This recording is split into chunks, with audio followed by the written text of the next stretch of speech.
जब 7 जून 2015 में रेल आंदोलन हो रहा था मेरा, और 60,000 लोग थे दिन में था, और पुलिस ने गोली मारी, तो कौन सी फोर्स है? और अपराधी को कोई जाति नहीं होती। अगर अपराधी को अपनी जाति का माने, तो इसके मतलब अपराधियों की सरकार, अपराधियों की पार्टी है, अपराधी को कोई जाति नहीं है।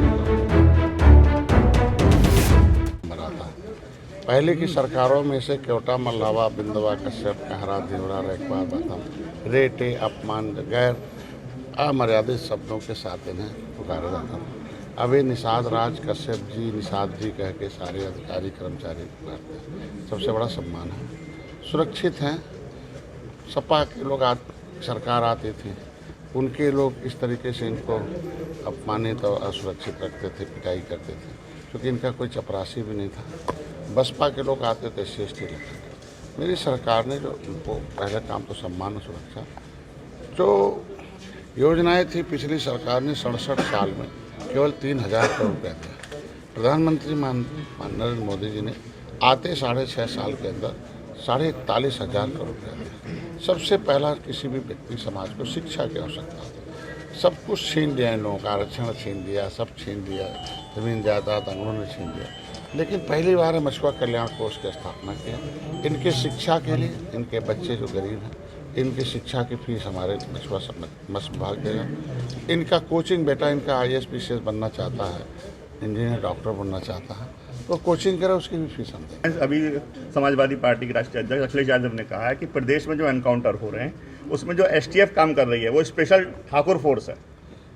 उनकी जो फोर्स थी, जब 7 जून 2015 में रेल आंदोलन हो रहा था मेरा, और 60,000 लोग थे दिन में था, और पुलिस ने गोली मारी, तो कौन सी फोर्स है?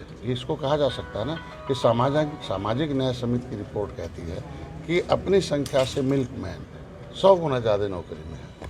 तो इसका मतलब गोली चलाने वाले 100 गुना वही है ना। तो आखिर निषादों को मारा कौन था? निषाद का बेटा तो वही था।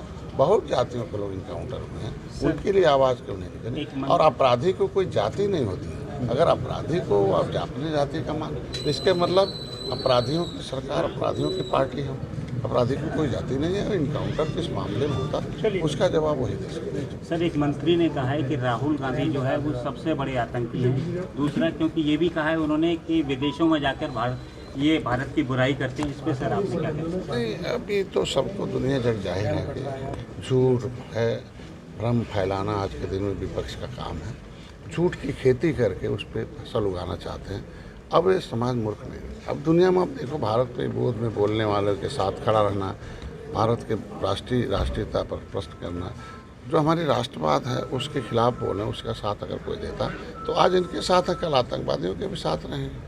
एक सर प्रश्न ये उठ रहा है कि भारतीय जनता पार्टी में जो जहाँ चुनाव होने वाले हैं वहाँ के पदाधिकारी तो मुख्यमंत्री बनने की होड़ में है, जबकि अरविंद केजरीवाल ने मुख्यमंत्री पद से इस्तीफा दे दिया।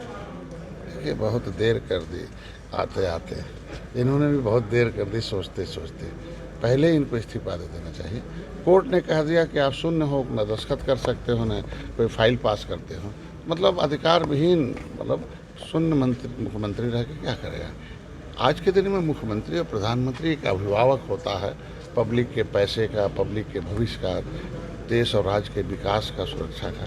अभिभावक ही भ्रष्टाचारी हो जाए, भ्रष्टाचार में शामिल हो जाए, तो उस पर रहने लायक नहीं है। अखिलेश जी ने सर एक ट्वीट किया है आज और कहा है कि भारतीय जनता पार्टी में अंतर्कलह चल रहा है और इसका जो फायदा है वो प्रशासन के लोग ले रहे हैं।